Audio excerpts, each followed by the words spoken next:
Hello guys, and welcome back to my YouTube channel.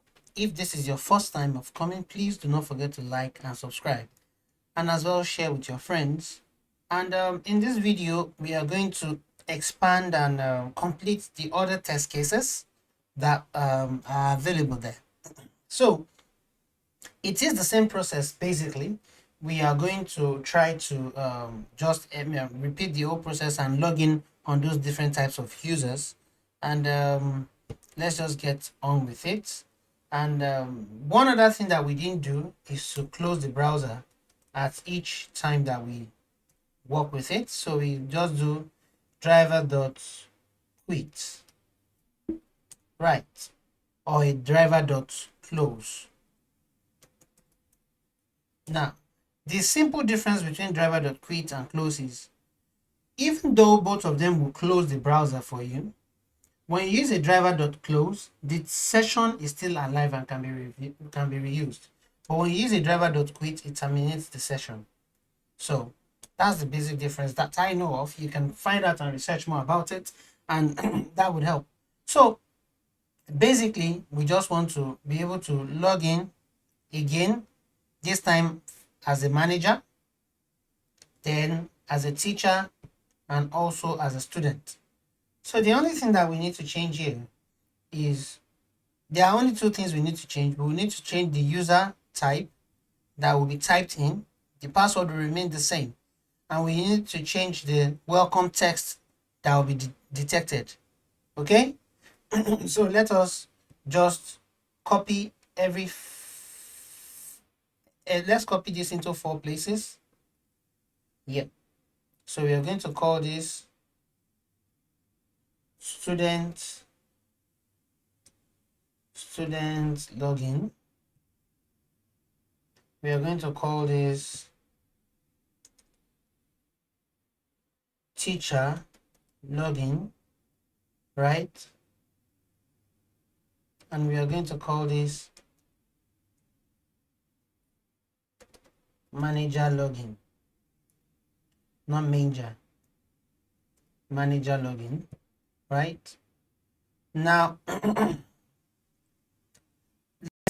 let's test those login scenarios manually and see the text that will be there.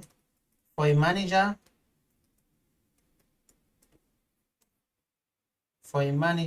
it is let's wait for it to load. Is Max. Good. Manager is Max. And teacher, let's do that of teacher.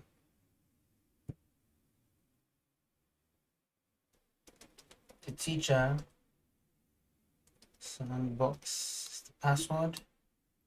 Let's log in again and see. The teacher is Terry, and student,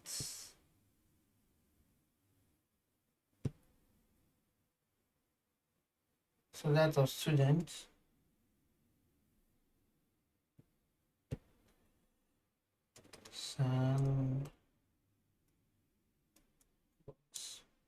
So that of student is Sam.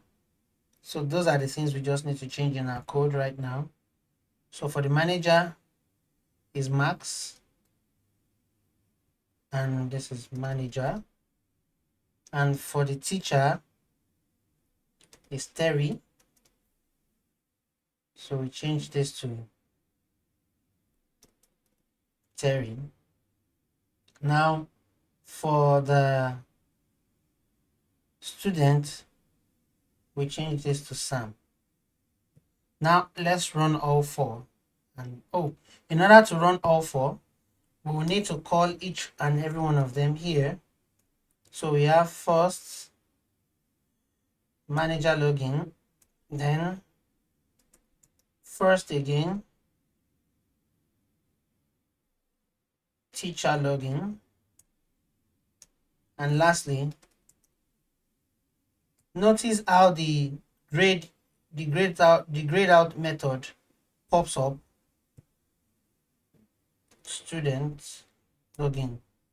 See, it means it has been referenced and is now active. So with that done, let us run our code and see. I've clicked run. and it's going to build as usual.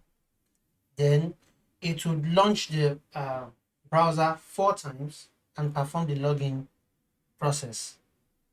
That's my expectation anyway, so let's see. Remember that I am doing this on the go, so in case we run into an error, we will debug it together. First one has logged in successfully as an admin. The manager, good. Then a teacher.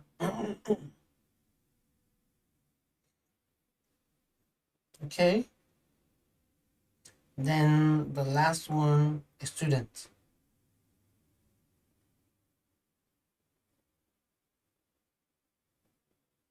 So that's basically it.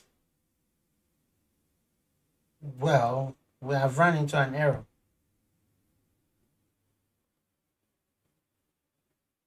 Oh, I did not change the username for a student. We ran into an error because it was expecting welcome back Sam, but it found welcome back admin because the username for student wasn't changed while the rest was changed. So we might have to run it all over again just to be sure. So let's do that again. Now that's my mistake and it can happen to anybody. So you just need to identify what you're doing. That's why it is very, very important to test it manually and understand the behavior. It is easy for me to debug it right now because I can remember that I've tested it manually. I know the test I'm supposed to get back, so I could easily identify the error. So let's wait for it to complete the build and it will run the process. So the build is completed. It's running the process. It's going to run 4 times. And this time around, we want to check that the last one, being a student, will pass.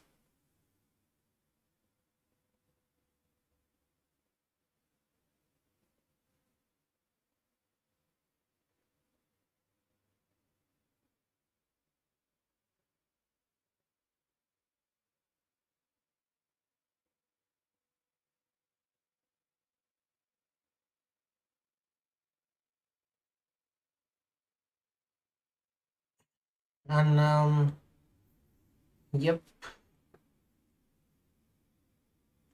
the last one, student. Okay, so it has passed successfully. But now look at our code. We have a lot of repetition, right? We are instantiating the Chrome driver 4 times. We are calling the URL 4 times, calling the username and password 4 times because we had 4 different scenarios. So how can we reduce all these lines of code? That brings us to optimizing our code. And when we want to optimize our code, the easiest way and the most efficient way known to me when it comes to optimizing your code is using the page object model approach. So in the next video, we will talk about page object modeling and how to do that. And the first part of that we will do is we will hide all these variables. We will hide it in an interface file and we will reference this from the interface file. Then in subsequent videos, we would now look for ways to reduce the number of lines of codes that we are writing. Okay? That being said, thank you once again for watching. Please do not forget to like and subscribe. See you in the next video. Bye bye.